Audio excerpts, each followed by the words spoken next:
get started in just a minute. We're waiting on one call.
Hello and good morning. I'm Chris White, Public Information Officer with Burke County Government.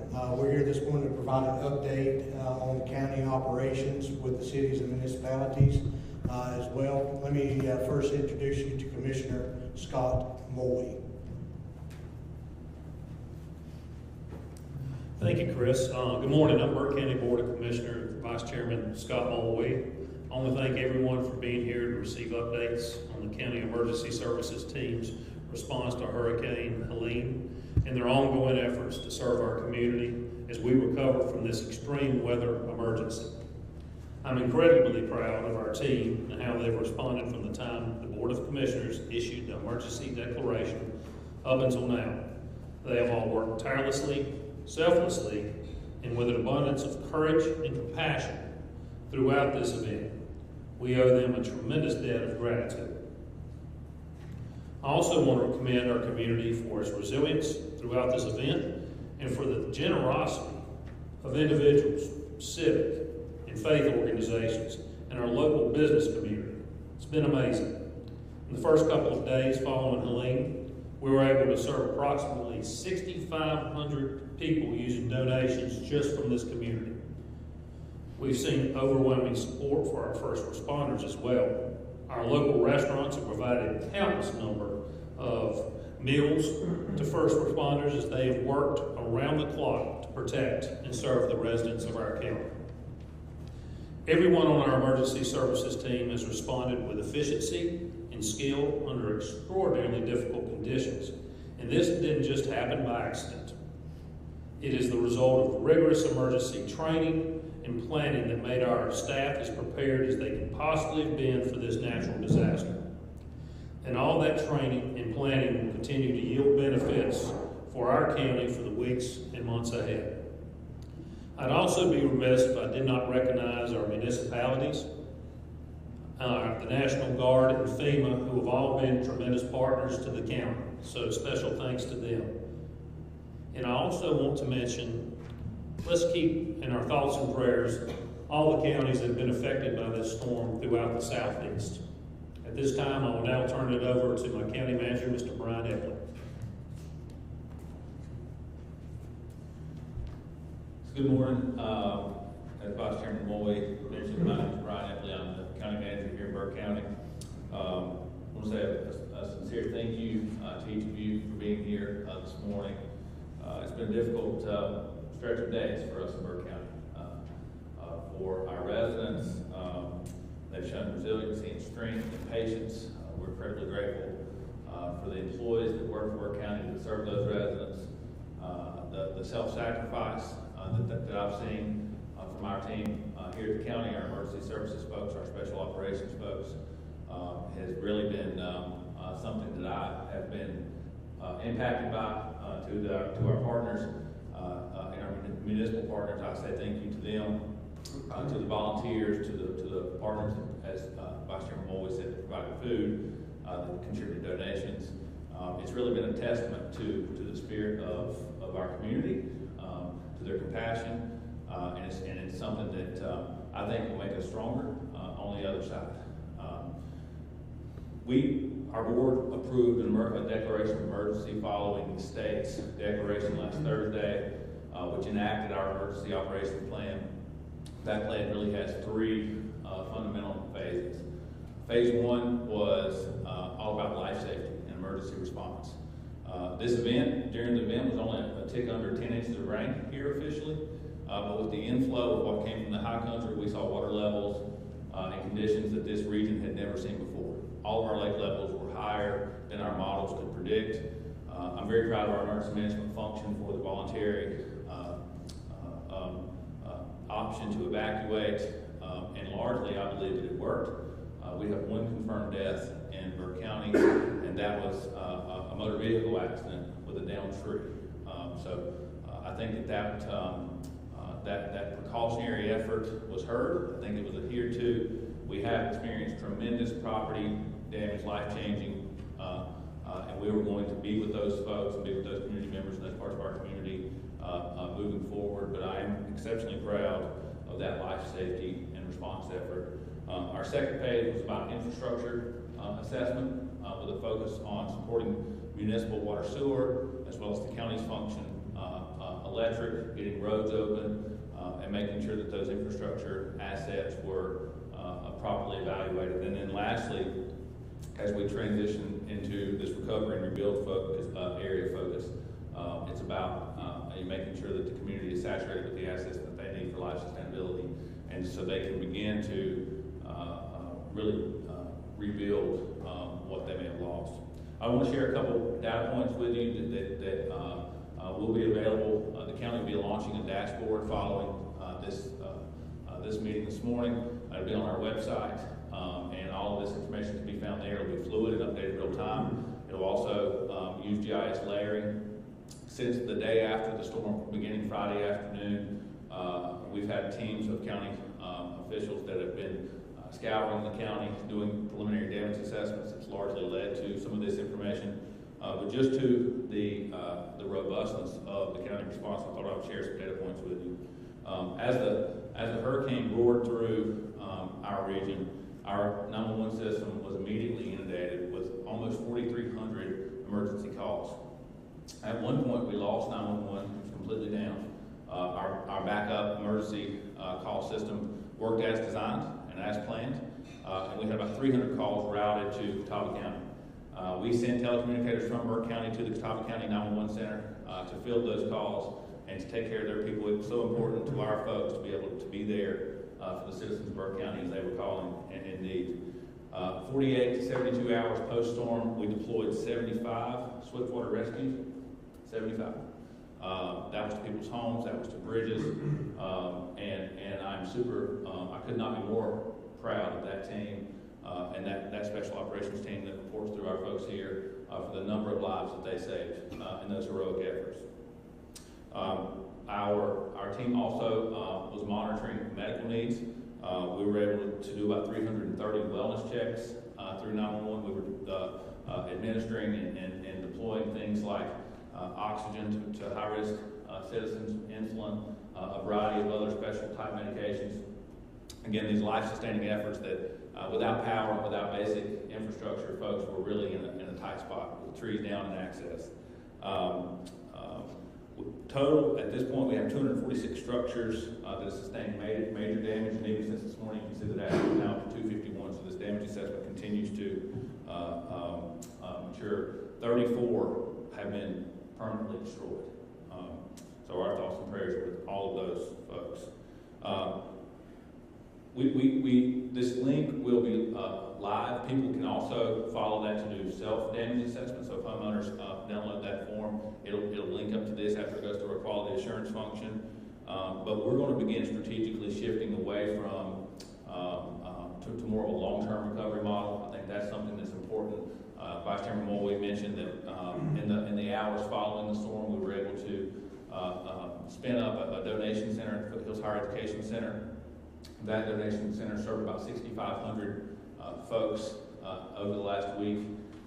We're also deployed pods, points of distributions at any of our 5 of our fire departments. We've deployed about, I think 7 or 8 full semi-trucks of ice to help people keep their food cold. And those immediate reactions are now going to transition to more of a long-term strategy. We've worked with our nonprofit community and identified the Burke County Community Foundation.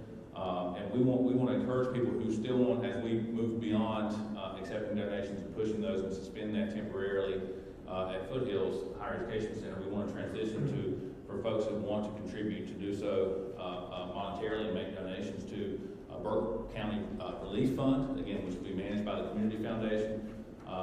The initial investment was over $100,000. I want to make a point, and I think this is really important. Every dollar donated to that fund stays here in Burke County for disaster relief efforts. Every dollar goes towards that. The Community Foundation will be making grants to nonprofits to help support housing, food, and economic insecurities with the impacts of folks in the county from the storm. I also want to share that FEMA is here. FEMA is primarily on there's two distinct functions of FEMA, if you will. There's individual assistance for homeowners and public assistance for local government. On the individual assistance side, 2 things are happening as we speak. Agents called DSAs, Disaster Survival Associates, literally coming door to door. So if you are on this map or you've been someone who's indicated you have damage, these folks will come to you and start that process of the application to see how they can help. We are also evaluating Burke County for a regional, what is called a DRC, a Disaster Recovery Center, where FEMA associates will literally set up shop and folks can set appointments to come meet with them to figure out the next appropriate steps. On the public assistance side, one of the biggest areas that the county is working through is with debris removal. We want to again encourage folks to put your debris from the storm in the right of way. That will be collected at no charge to you. We encourage you to sort that between vegetation, building materials, and then things like household appliances if you can. Part of the FEMA process is for those to be first identified and then collected, and then they'll go to the landfill. But that on the county side, for what we're responsible for managing and helping post-recovery, that's something that's really important. We again want to encourage everybody to make sure that that you take advantage of that. We expect that to be a 30 to 45 day process. It's already began. We have assessors out scouring the county. They're tagging and marking these debris piles, and the collection efforts will start as soon as possible. We also are beginning to do assessments for private roads and bridges. We have lots of folks who can't access their property, that have a private road or a private bridge that's permanently damaged, and we're beginning to assess those to look for areas where we may provide some aid.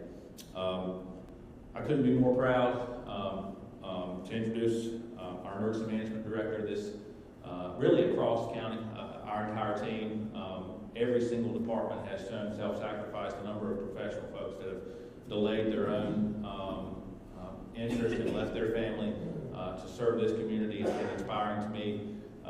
The intentional efforts of folks out in the community to give up their time and resources to support their neighbor has been something that I've never experienced and something I'll take with me as I move forward. But Mike Willis is the Burke County Emergency Management Director. His leadership through this process has been unwavering. 24 hours a day since Thursday, or really Wednesday before the storm. I want to ask him to come up and give you a briefing on the emergency management function, and then we'll, as we close, I'll be happy to answer any questions that you all may have. Mike? Thank you, Brian. Just some brief numbers for you. Our current status, as of about an hour ago, we have 570 residents that are, or customers without power. This number fluctuates up and down as power comes back on. Issues are found, it has to go back off. Trees are still falling. So that number is going to fluctuate a little bit, but the vast majority of our customers are back up. which is a real good thing. It's way ahead of schedule from what we were originally told. Our water, sewer, all of our infrastructure, all of our communications avenues, getting to the peaks of our mountains where our mainstream of core communications come from. That was our second priority. Of course, life safety is first. Once we got the rescue calls kind of situated, our next drive was to make sure that we 100% supported getting our water up, our sewer up, and getting those infrastructure routes up. Thanks to our own people in Burke County, our own employees, but especially the National Guard, the Air Force Reserves. We've had a lot of people in here helping us do this, and we couldn't have got it accomplished without them. So a huge hats off to our National Guard crews. Debris removal and cleanup, it's extremely important to track this, and the process we have to go through is very dictated and detailed. So if we could ask our residents to try to be patient. I know we want all this stuff out of our yard. We don't like looking at it on the side of the road, but it's a necessary evil so that we can get as much recovery money back as we can, but also good, clean assistance to our homeowners. That's the most important thing that we're focusing on right now, is that FEMA does everything they can for our residents, and that's what we're after. We do have a FEMA rep here. He tagged in with me this week, and we're working through the process to get all that started. Please be patient. It is coming. I promise you, every day is going to get a little better as we move forward. Some safety reminders. Still be aware of down power lines. We still have some, they'll be for weeks to come yet. Unstable ground that has not been identified, it just happens. Any power lines that are on the ground should be treated as live. Even if they're coiled up, please do not get around any power lines. We got some cold weather coming up, cooler weather coming up, and this is likely to progress into some colder weather. We're right in our transition time of year where it's not unheard of to wake up and the mornings be in the 20s. So please encourage you to check on your neighbors, your friends, your neighborhood, your family, and let's make sure that some of these people without power, damage to their heating systems, let's just be a good community partner and make sure that our residents are taken care of. And if you need any assistance with that, please reach out. We'll do all we can to help. Our shelter officially closed at noon today. And that don't mean we kicked everybody out. We did have 7 sheltered, and those have been transitioned over to a state-supported shelter, which is located in Hudson. So if we do have any residents or citizens that need shelter assistance, please reach out to us, and we'll help get you connected and transported to that location for shelter. Like Brian mentioned, we're trying to do as extensive and as comprehensive a damage assessment as we can. We in emergency management have a 72-hour window to do an initial assessment. Thanks to our staff, we did a good job at getting that initial assessment done, which queued us up to be a little bit ahead of the game on some things. We're proud of that, but we could not have done it without the employees of our other divisions in the county. So a big thanks to them for that. To continue on with that, our IT department has helped us create some links and surveys that individuals can do on their own. There's no way with over 500 square miles and a population of 90,000 that 10 or 15 people can hit every driveway in Burke County in a matter of a couple of days. So we encourage people, if you had to have damage, report it. You can do that through the page that's coming up that Brian mentioned earlier. Also, we're trying to get a good assessment on driveways and people that have hindered access into their home. We don't care what type. If you have any kind of impedance in getting in and out of your residence, we would like to have that documented so that we can address that. There's also a link for that will be embedded in that same webpage. So please visit those. If you have questions or concerns about doing that or need help with that process, please reach out and we'll help walk you through it, or we'll physically come out and do it for you. Our public resources, I talked a little bit about FEMA. We have got, I've been able to work some fairly large disasters in different parts of the United States, and especially North Carolina. The FEMA team that I have worked with so far for us is the best I've ever seen. We are getting the most cooperation, the most forthcoming information from them that I've ever experienced in 43 years. So I feel good about where we are in Burke County, and I feel like that we're going to have some good, strong support from FEMA moving forward. I want to point out that FEMA doesn't have to come to your door. They will at some point in time, but people can register through the official FEMA website, which is FEMA.gov. I encourage you, if you've not registered with FEMA and you have damage, please register, and follow-ups will come from that. Timeline to recovery, this is going to take years. Anytime you deal with FEMA, you deal with floods and floodplains, it will take us literally years to recover from this event. It's a truly historic event. From everything we have so far, we've not experienced anything like this in our region since the 1916. So, you know, we've got some growing pains from this. We've learned a lot from this. This is going to change emergency management and emergency management response moving forward in North Carolina. So there's a lot learned. We didn't do everything perfect. But the biggest blessing I can say is we didn't have more loss of lives in our county. And I'm very thankful for that, because that's our number one goal. We can replace stuff, we can't replace people. So with that, I'll turn it over to Sheriff Heinzman for some comments from our sheriff.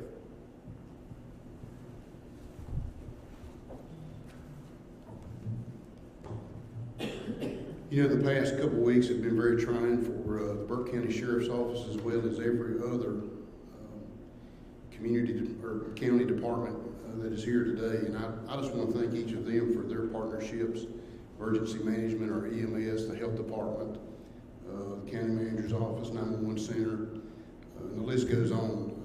DSS for the support that you all have gave us.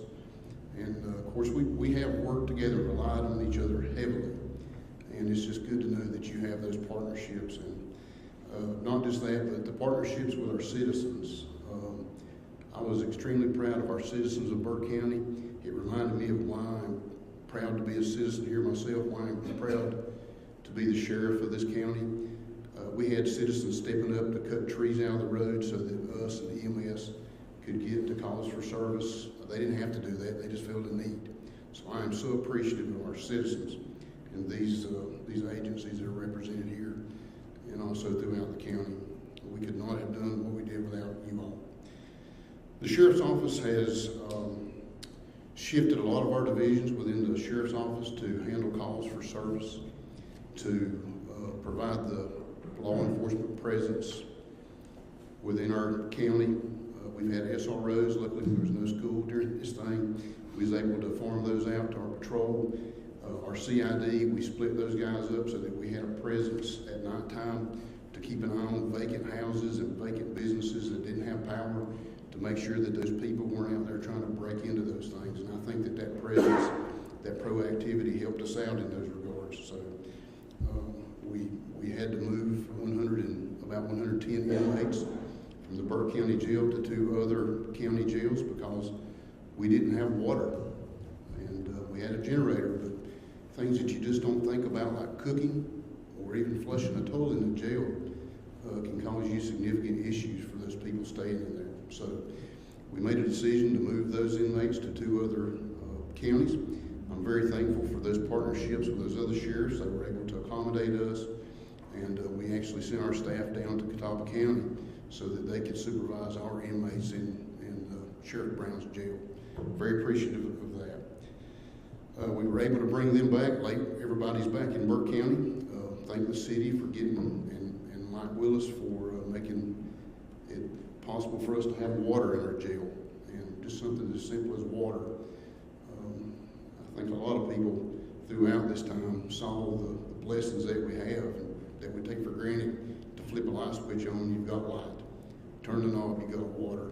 And just those simple things, I think that we, just saw those things that we take for granted. But we was able to bring those inmates back and have somewhere safe and clean. The health department helped us with an inspection to make sure that our kitchen was clean and to make sure when we brought those inmates back that they had a clean place to stay. So we're very appreciative of that.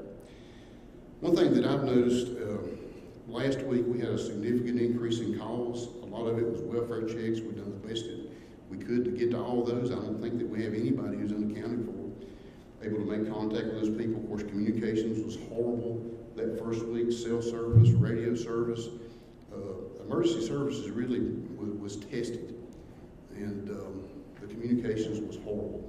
And once those communications started coming back up, we found people that we need to go check on. And so far, to my knowledge, we've accounted for just about everybody. So very appreciative of that. Another thing that I've noticed an increase in this past week especially is the mental health issues. Our citizens are struggling with uncertainties of not having water, not having power, not being able to get things that they need, not being able to get places.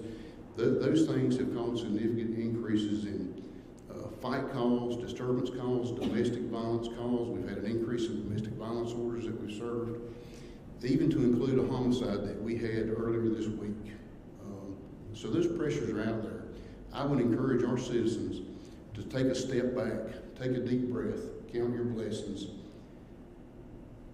Just disengage before you do something that either you will regret later on or you will be criminally charged. This guy that committed a homicide, that could be a capital case, all because the mental health issues were there. I would encourage you to talk to somebody, mental health professionals, because everybody, and understandably so, has went through a lot this past 2 weeks. Find some help. Don't be ashamed in reaching out for help. Everybody needs it. First responders, everybody needs that help. And there's no shame in it. Reach out. Get some help.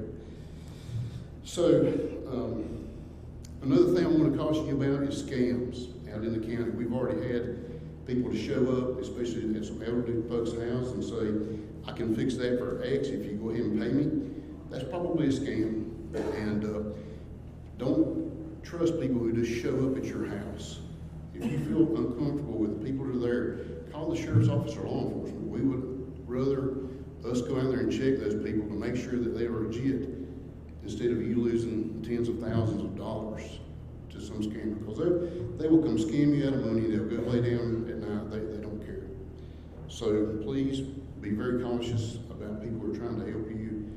Verify those people so that you do not get scammed. And we had a call yesterday where there's some guys out in the Chesterfield area in camouflage trying to solicit money for the military. And everybody knows that the military is funded through your taxes. But they're out there. They will take advantage of you. That's all I've got. Thank you so much. And I will turn this over to our Public Health Director, Danny Scalise. Thank you, Sheriff. For citizens that are out there in Burke County, if you're on a municipal water system, there are no active boil water advisories in the county.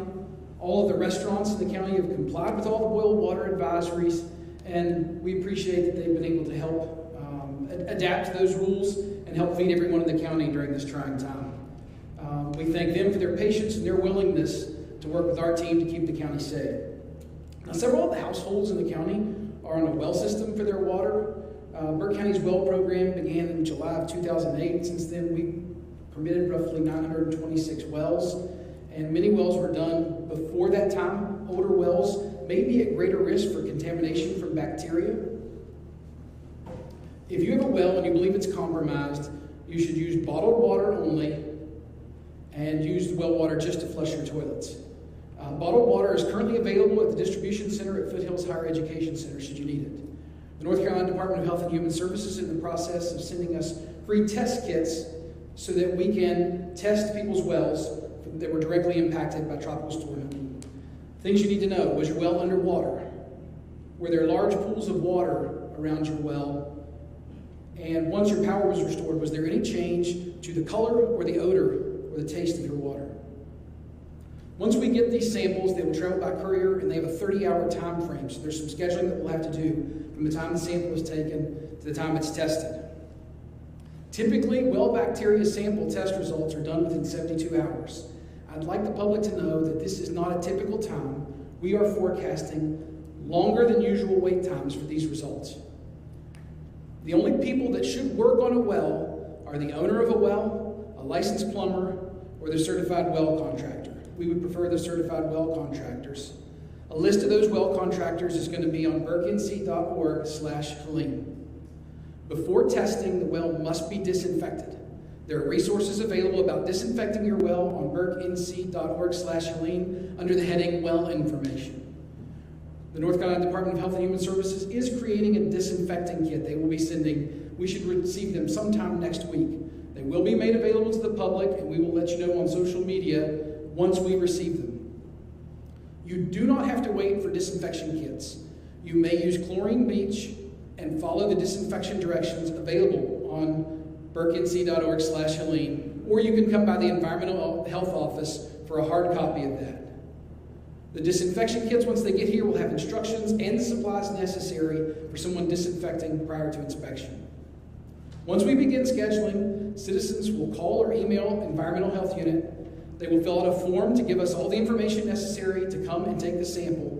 If someone cannot access the internet, they can come to this building, 110 North Green Street, door C, or they can call our office for assistance. It's 828-764-9240.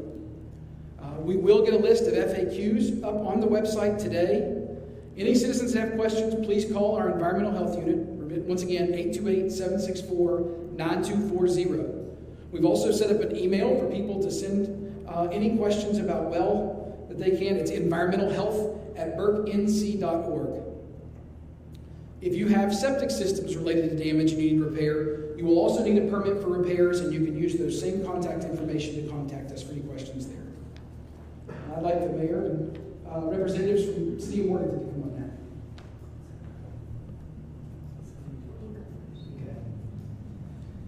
Thank you so much. The City of Morganton obviously was underwater for a while. Our city crews and city staff responded immediately. I'll have the city manager give you more details and specifics on that. But I want to thank the cooperation with our other towns, other cities across North Carolina who came to help. Greenville, Wilson, Shelby, Albemarle all came to help restore utilities. And that was critical for us. Our water and sewer needed some help, and the manager will cover that. But I just want to express my thanks to the citizens who were so patient, because in a crisis like this, it's easy to lose patience. And I'm so thankful that our patients in our city hall and the electric department, which took the most of the calls, was able to restore power as soon as possible. At this point, I'll call on Sally Sandy, our city manager, to come forward.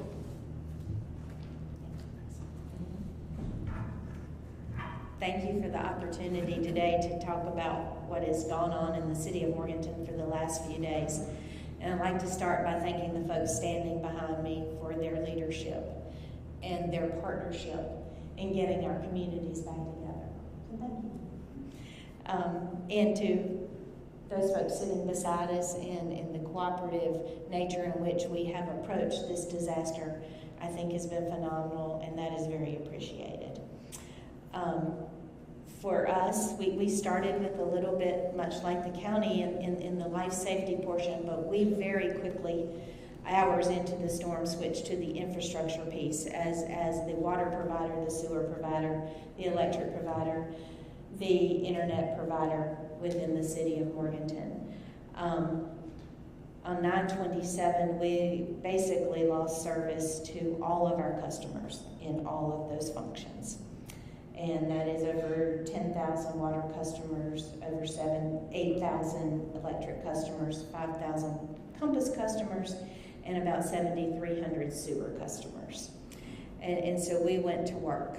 On the night of the 27th, our first priority was power to the hospital. And by the night at 9 p.m. on the 27th, we had power back to them. And then we switched to power to our water plant and our sewer plant. That took a little bit more time. They were operating on generator power, which several times was sketchy.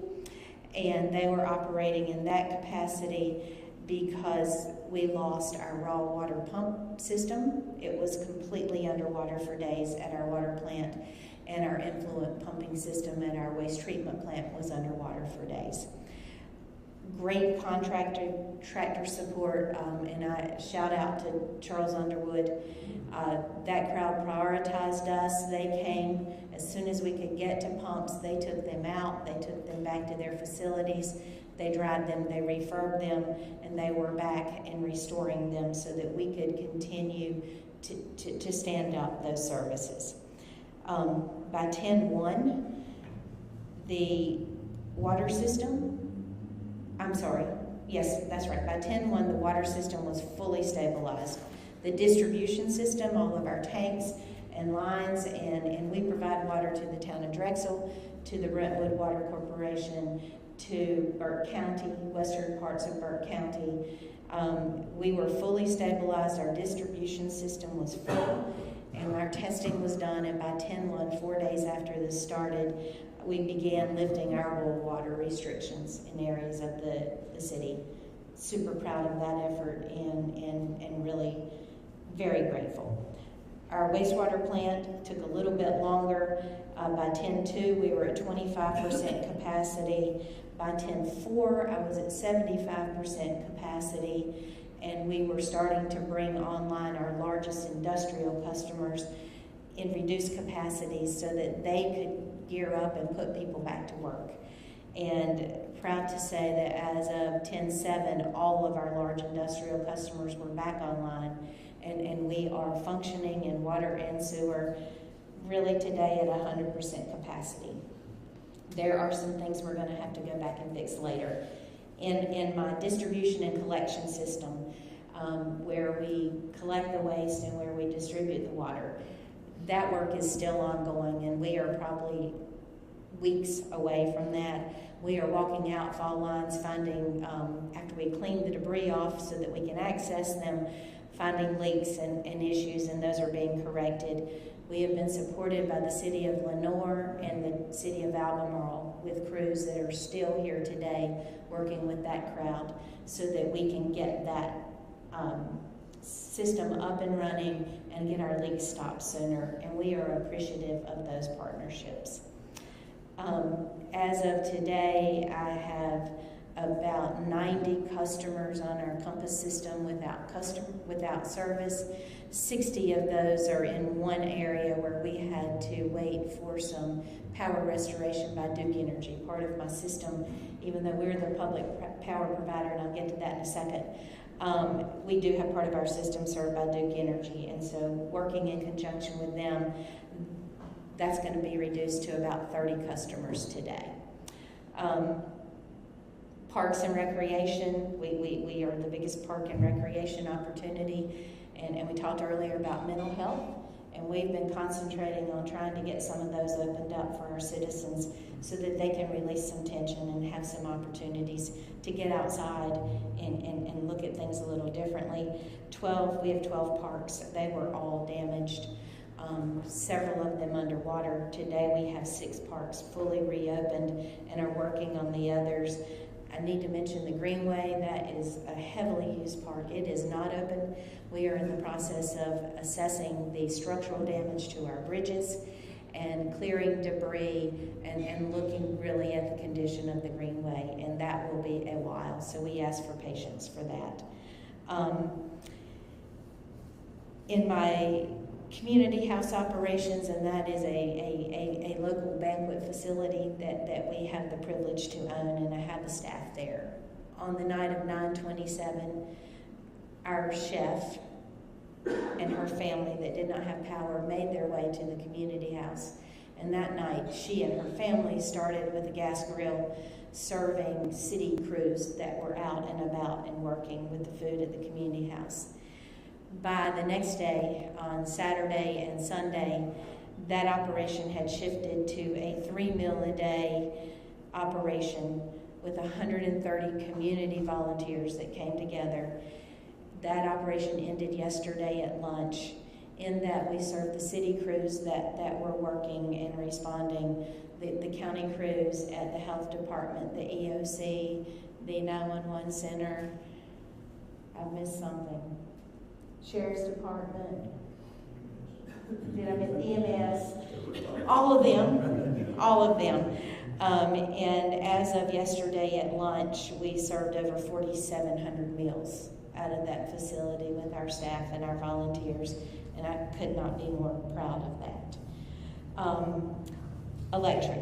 So I am wearing my Public Power t-shirt today because it is Public Power Week, and I cannot think of a more fitting tribute this week. I've spent 31 years in the city of Morganton, and never in those 31 years have I had the opportunity to appreciate public power than I have this last week. My electric department has 24 people in it, and obviously all of them are not electric linemen, and they don't all work in the field. Over the last days, we have had 70 linemen working out in our system to restore massive devastation, tree cutter crews from a variety of partners through our Electricity's Mutual Aid program, and it has worked. And today we have less than 10 customers in the city of Morganton without power. And those are basically customers now, and there's a few more that are going to have issues at their homes that are going to have to be dealt with before we can restore the power. I think it's important to say that we had crews of linemen, and they came in on the 27th, the night of the 27th, and the last of them left yesterday morning. They came from the city of Greenville Utilities, the city of Wilson, the city of Newton, the town of Maiden, the town of Granite Falls, the city of Albemarle, the city of Gastonia, the city of Washington, and then from a contract tree cruise island out of Boone. Amazing.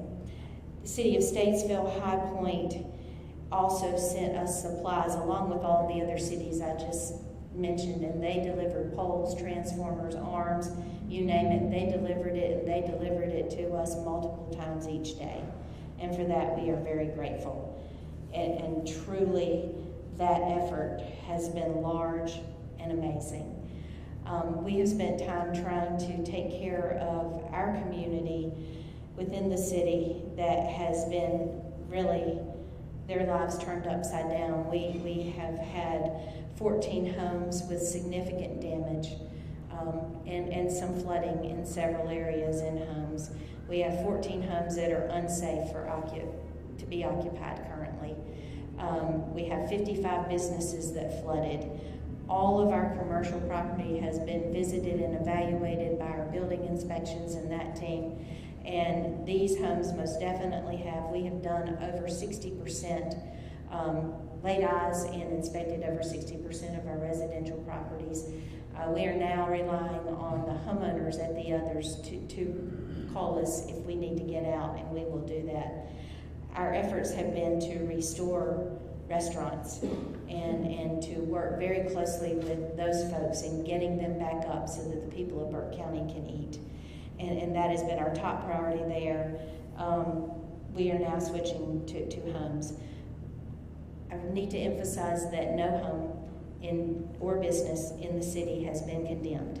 We have not deemed a single structure that cannot be restored and put back into use again if the owner so chooses to do that. And we are working with them to make that happen. And then we have also waived all fees relative to any permitting relative to storm damage and getting those properties back up and running.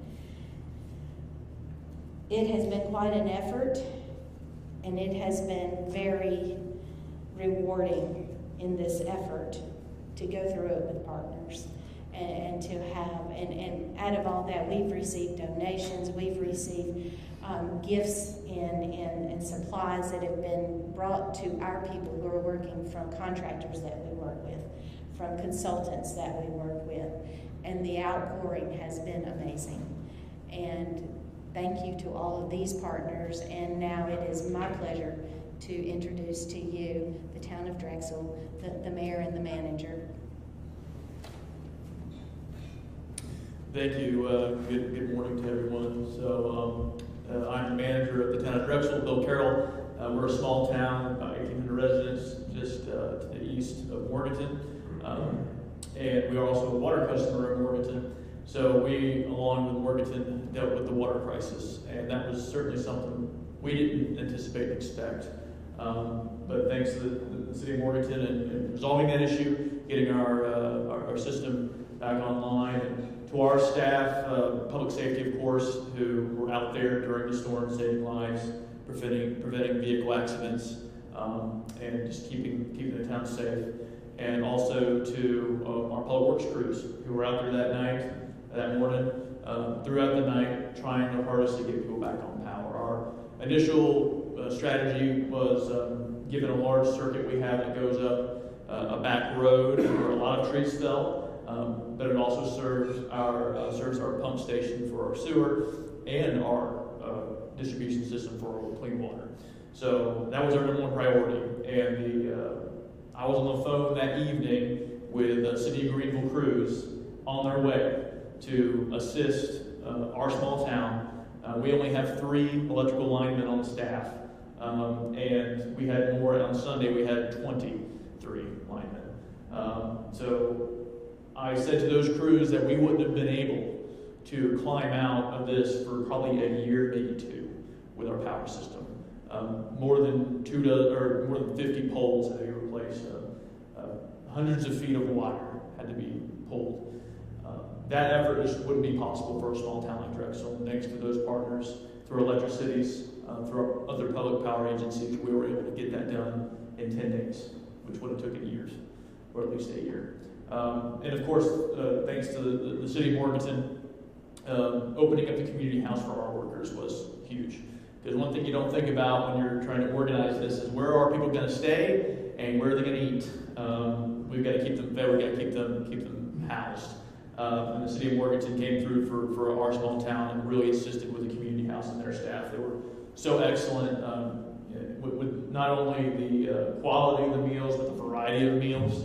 There was something different every day, and it kept the guys fed and happy as they were working 16, 18-hour days to get the system back online. And as of now, similar to Morganton, under 10 without power, those are mostly individual cases. We're waiting on either contractors to come through and make those repairs, or waiting on the homeowner. Fortunately, no loss of life in Drexel. Property damage is mostly minimal, some home damage, but as far as we know, there are no catastrophic cases where there is no one who is housed at this time within the town limits.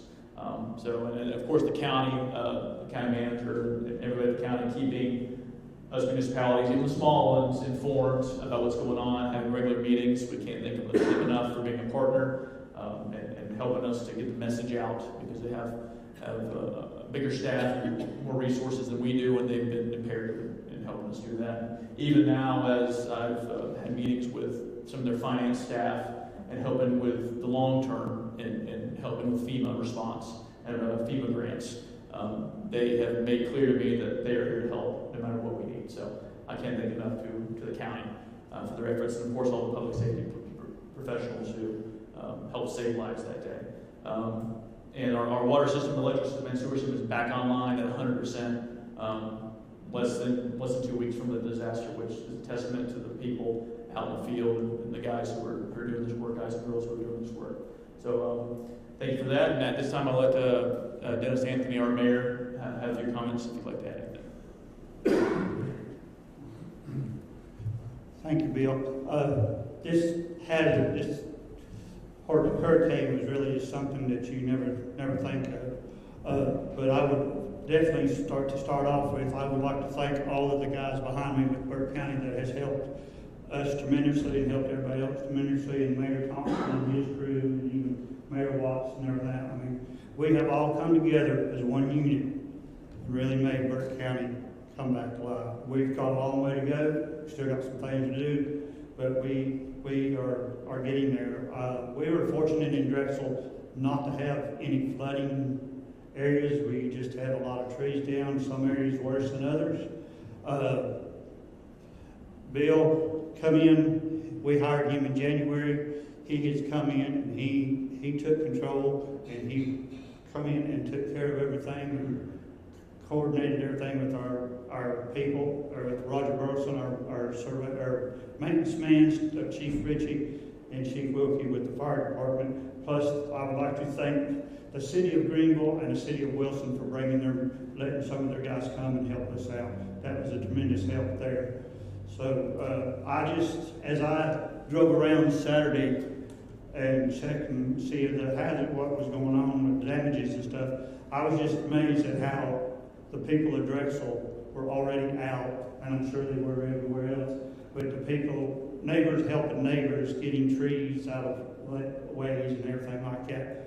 I told our chief of police at our town meeting the other night that I didn't realize that a chainsaw was part of a police equipment, but as of that Friday night and the rest of that week, it was, because our officers was right along with our maintenance guys cutting trees out of the road so people could, emergency vehicles and stuff could get through. And I really appreciate all of them, and I just want to say that we are proud to be partners with everybody here, and I just want to thank everybody for what we've done, and thank you, Bill, for your leadership in this. And now I'd like to turn it over to Mayor Charlie Watts. Thank you, Dennis. As I sit here this morning, I hear an overwhelming theme on things, and that is community partnership, working together, and teamwork. During this storm, historical storm, I'm happy to say that I was contacted or made contact with pretty much everyone behind me and everyone sitting to my left and right, because we all work together for the betterment and for what's best and to take care of our citizens. Not only that, our citizens come together. And I think it's, again, an overwhelming thing to see our citizens work together beside our municipal employees and our county employees and beside their neighbors, clearing streets, making sure they had water, making sure they had food. And I couldn't be more proud to live somewhere like Burke County, in Valdez or Morganton or Drexel, because that teamwork and that overwhelming community thing speaks loudly here. And gentlemen, thank you. I appreciate you. Valdez, we fared a little better, a whole lot better than Morganton. We had a lot of trees down, thanks to our public works crews who worked diligently. By Saturday morning, we had at least one lane open on every street in town to allow for the passage of emergency vehicles. Those that were left remaining usually involved utility lines, which we don't cut anyway. The flooding was probably the most difficult part because we lost our water plant and our wastewater plant due to flooding. Valdez has about 5,000 water customers. We serve a regional area, both the central and eastern part of the county. And fortunately, again, our tanks were full. We had 6 million gallons in reserve, so we were able to keep our water flowing, clean water. We did limit, we shut down our industries. We had 3 industries that used a lot of water. They were very cooperative, and just whatever we needed them to do, they were willing to do. And I can't say enough for those guys at those 3 industrial locations for helping us with that challenge. Our businesses, Saturday morning I came out and I saw businesses loading up supplies to take to the mountains.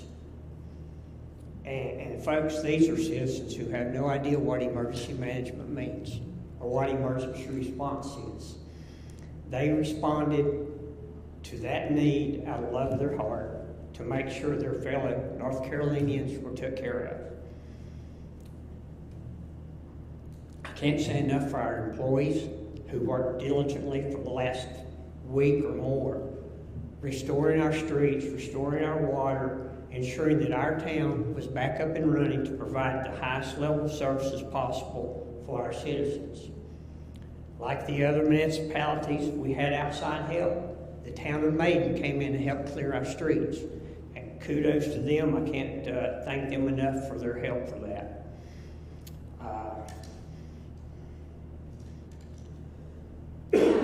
Our interim town manager, Bo Weichel, he got baptized by fire, much like a couple of these guys behind me did, and the manager at Drexel. Baptized by fire because he's an interim manager, never been through anything like this before, but he stepped up to the plate, and as far as I'm concerned, he knocked it out of the park on every issue, and I'm very appreciative of him to that. Our Rock School staff stepped up and became a donation center. We've been shipping things to the smaller communities in the mountains for close to a week now. And again, it is overwhelming the amount of supplies and donations that our citizens are bringing in. Heaters, kerosene, food, diapers, you name it, we're like Walmart about these. We had one lady who saw the need, Googled the address for the Rock School, and had FedEx deliver kerosene heaters. I have no idea where she lives, don't know where they came from, but she went through that expense and that extent of time to provide for someone in need. I think that speaks highly for our citizens and highly of our municipalities and our partners at the county. And I don't have the words. God bless North Carolina. God bless Burke County. Thank you. I'll go in closing and saying we can't do this without our media partners as well. We appreciate your partnership in getting our message out there. When cell phone service was degraded across the county, even we in emergency alerts were not getting to them. The only thing they had was TV and radio. So thank you for that, and we appreciate that partnership. This will conclude our press conference. We'll take a few questions. We do have a microphone to go around the room if you have those questions.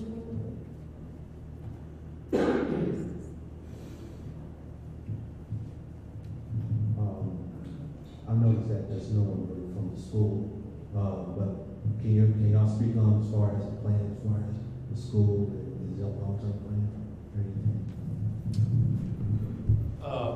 I do know that our public school systems in Burke County did report back today with a 2-hour delay.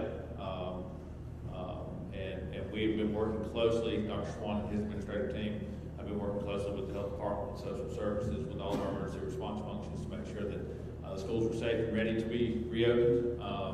And I know that they were all hands on deck this morning as they brought those folks back. But we are back operational and feel like we're transitioning back to more normalcy for our school system. Question here. I may have missed this, but is there an estimated amount of damage done throughout the county? So our dashboard is tracking the number of structures damaged. Right. If your question is, has there been a dollar assessment assigned to that? We're not to that point yet.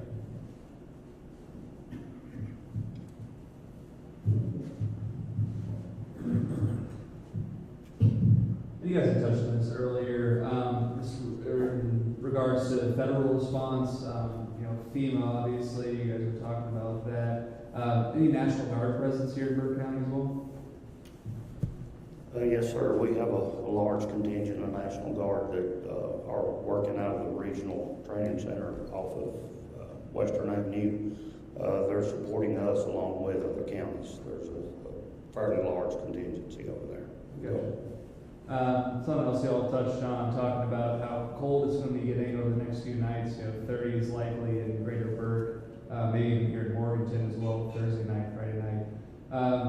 You guys are talking about how you guys have kind of closed down the Burke Run shelter you guys are directing to the state. What should people be doing if they're worried about heating their homes?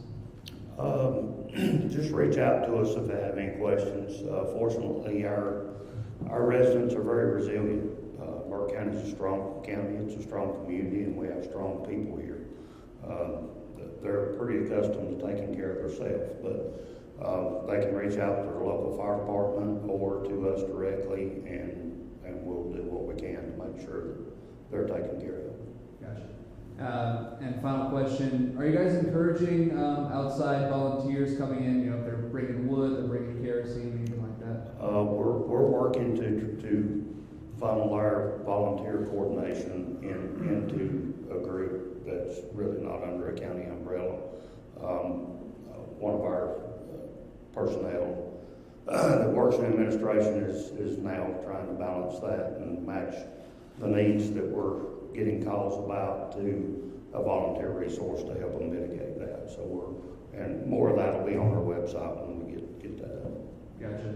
And just real quick, should they be calling the emergency manager? Who should they be in contact with? I don't have it in front of me, but there'll be a number on that guide page of how to volunteer. Thank you. I know the county manager mentioned a long-term plan. I missed it. What does that look like? And what should people be kind of being prepared for? Yeah, so long-term means lots of things. I think our efforts in sustainability and helping the community, much to your point about warming, the far northern parts of Burke County will certainly see cooler temps. We visited that area late last week and heard those concerns. One big concern is leaf season and festivals that happen in the high country that drive economic vibrancy, that allow people to heat their home. And what's going to happen now that that's largely lost? That's why we again want to point people to this Recovery Relief Fund with the Burke Community Foundation. Those dollars will be used to support local nonprofits in those communities who can help with warming costs, who can help with food insecurities, who can help with home rebuilding. We really think that is the key to long-term security is to put those resources in a place that they'll be dedicated and used here in Burke County in a more flexible way.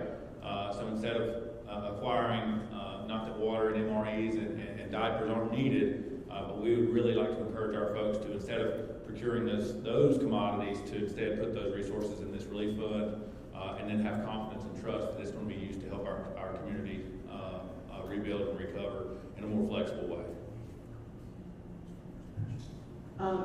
And this is for the county and the city. Now that things have kind of settled down here, have there been any crews sent to further west to help with recovery, including like electric crews or other?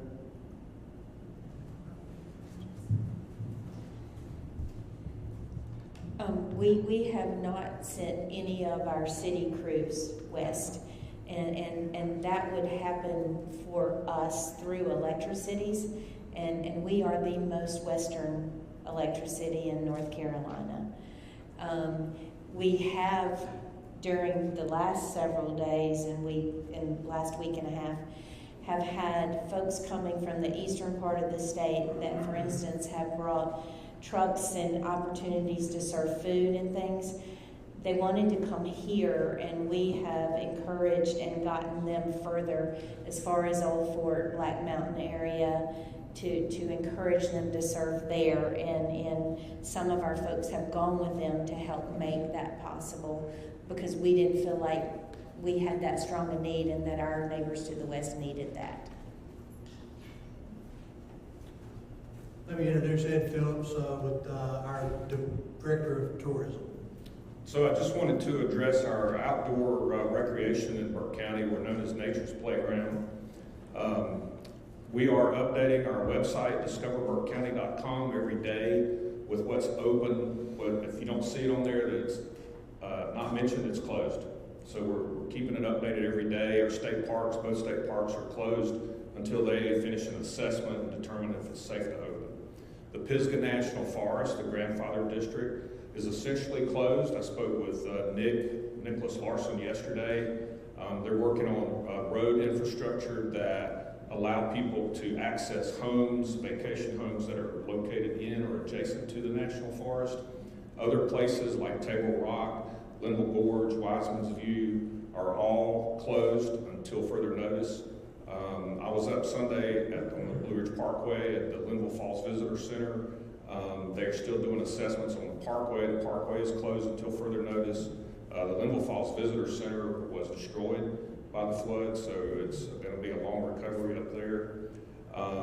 But our website, discoverburkecounty.com, is being updated daily with what's open. We do have some agricultural attractions that will be open this weekend. Apple Hill Orchard, they're still picking apples and still accepting visitors out there, which is south of Interstate off Enola Road. Henry River Farm, I'm getting that wrong, but it's, they have pumpkins.